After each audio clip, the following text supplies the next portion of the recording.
It's September 21st, 1993. We're in Moscow. Russian President Boris Yeltsin appears on television. He announces he's dissolving the Russian parliament immediately. The functions of the Supreme Soviet and the Congress of People's Deputies are now terminated, he told the nation. No constitutional basis and no legal authority, just his word. Within hours, the parliament strikes back. They impeach him. They swear in a new president. And they barricade themselves inside the White House government building on the Moscow River. Russia now has two presidents and two governments, two versions of reality. For the next 2 weeks, the country will teeter on the edge of civil war. Armed militants will storm the streets of Moscow. Tanks will shell the parliament building. Blood will once again run in the capital, just like during the Bolshevik Revolution of 1917.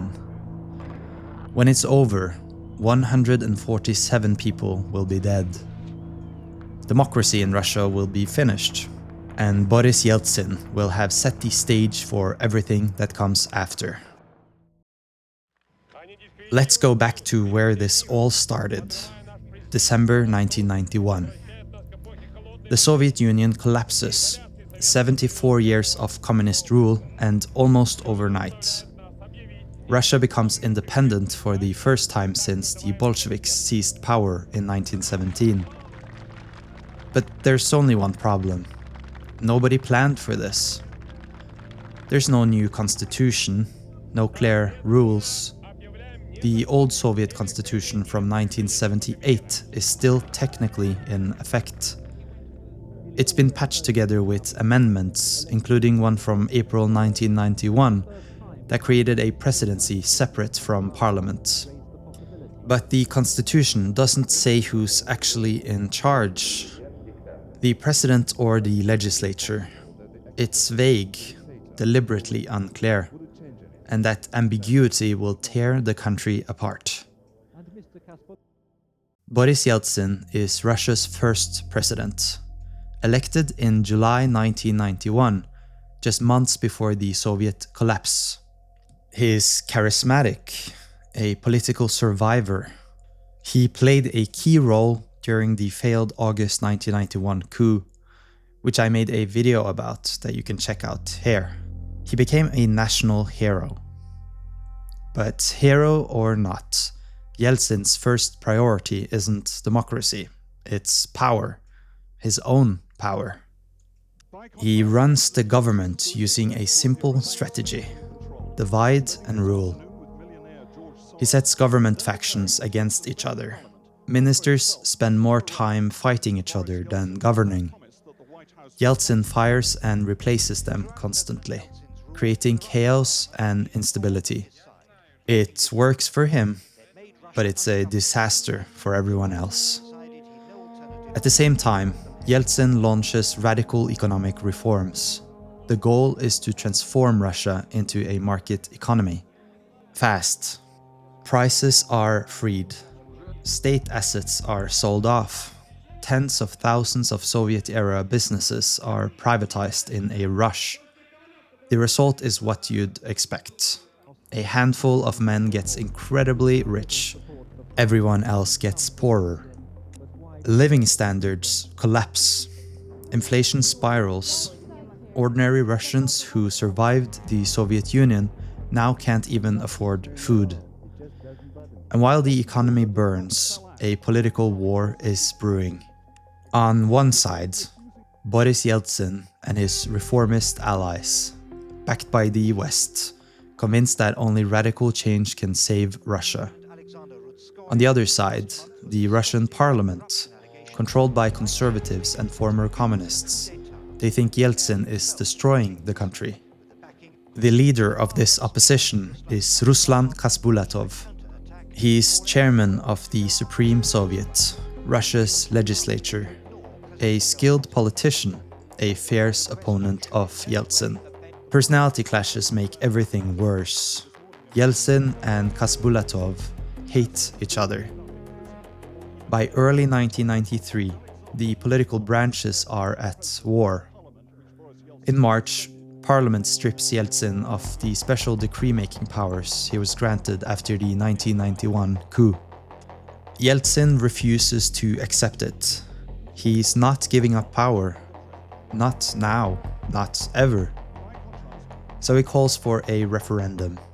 April 1993. 4 questions on the ballot. Do you have confidence in the President of the Russian Federation, Boris Yeltsin? Do you support the economic and social policy that has been conducted since 1992? Should there be early elections for the President of the Russian Federation? Should there be early elections for the People's Deputies of the Russian Federation? The results are mixed. Yeltsin wins support on the first 2 questions. But the referendum doesn't resolve anything. If anything, it makes things worse.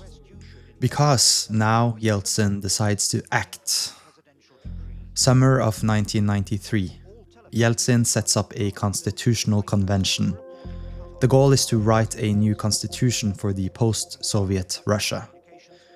2 drafts emerge, one from the president's team and one from parliament.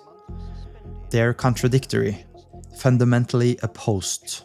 When Yeltsin is on vacation during the summer, the parliament passes a number of decrees that revised economic policy. Yeltsin doesn't like what parliament is doing. He decides the only way forward is to get rid of parliament entirely. The president launches his offensive on September 1st when he attempted to suspend Vice President Rutskoy, a key adversary. Then, on September 21st, 1993, Yeltsin goes on television.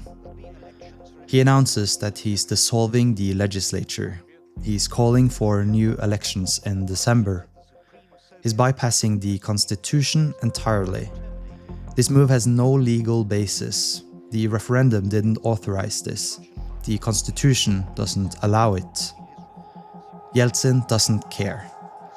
He argues that dissolving parliament is necessary to transition Russia to a functioning market economy. He gets immediate backing from the United States and Western powers, but many Russians are furious. And Yeltsin's side control the television. Pro-parliament voices are almost completely shut out during the crisis. The same day, parliament fights back.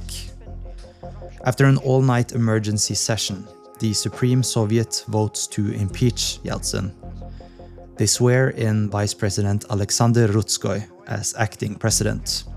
Then they barricade themselves inside the White House, the parliament building on the Moscow River.